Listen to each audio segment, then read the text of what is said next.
talk about bridging, obviously, but I forgot who said it, but they said bridges are made to be walked on.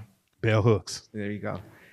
So you also say that sometimes you need to break before you can bridge. Mm-hmm. So what does that look like?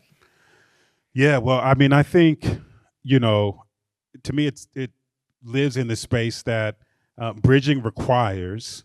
The way I define bridging is that it's not about agreement and it's not about affirmation. It's about acknowledgement of different points of view and perspective.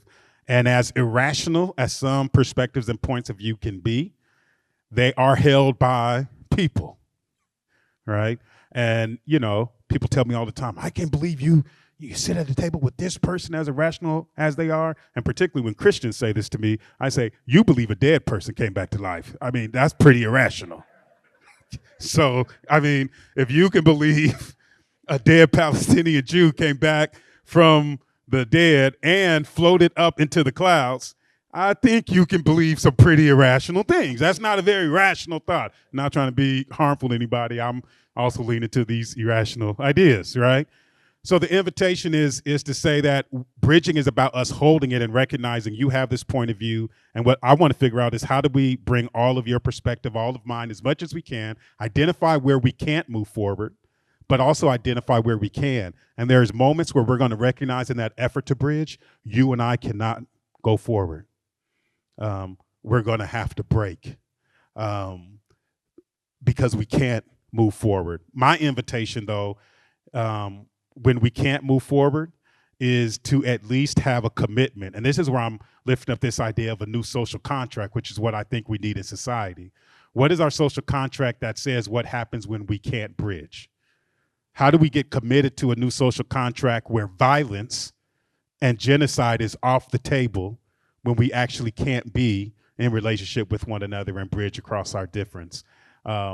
I think as we move towards 2044, which is going to be the first time that folks known as white in this country are going to be the minority, a lot of the sociologists and anthropologists are saying that hate crimes and domestic terrorism are going to continue to rise. Some of the arguments have been that there are some people identifying as white who don't know where they belong in this new story of the country as it's progressing. And so I do think that there's an opportunity for us to bridge, not just with white folks, but I think black folks need to bridge inside our spaces. I think those of us that are citizens need to bridge with folks that are immigrants.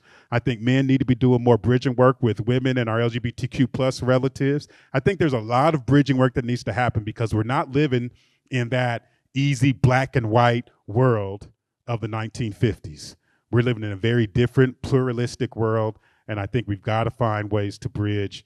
Breaking is going to happen. I'm trying to inspire us to think about looking for opportunities to bridge.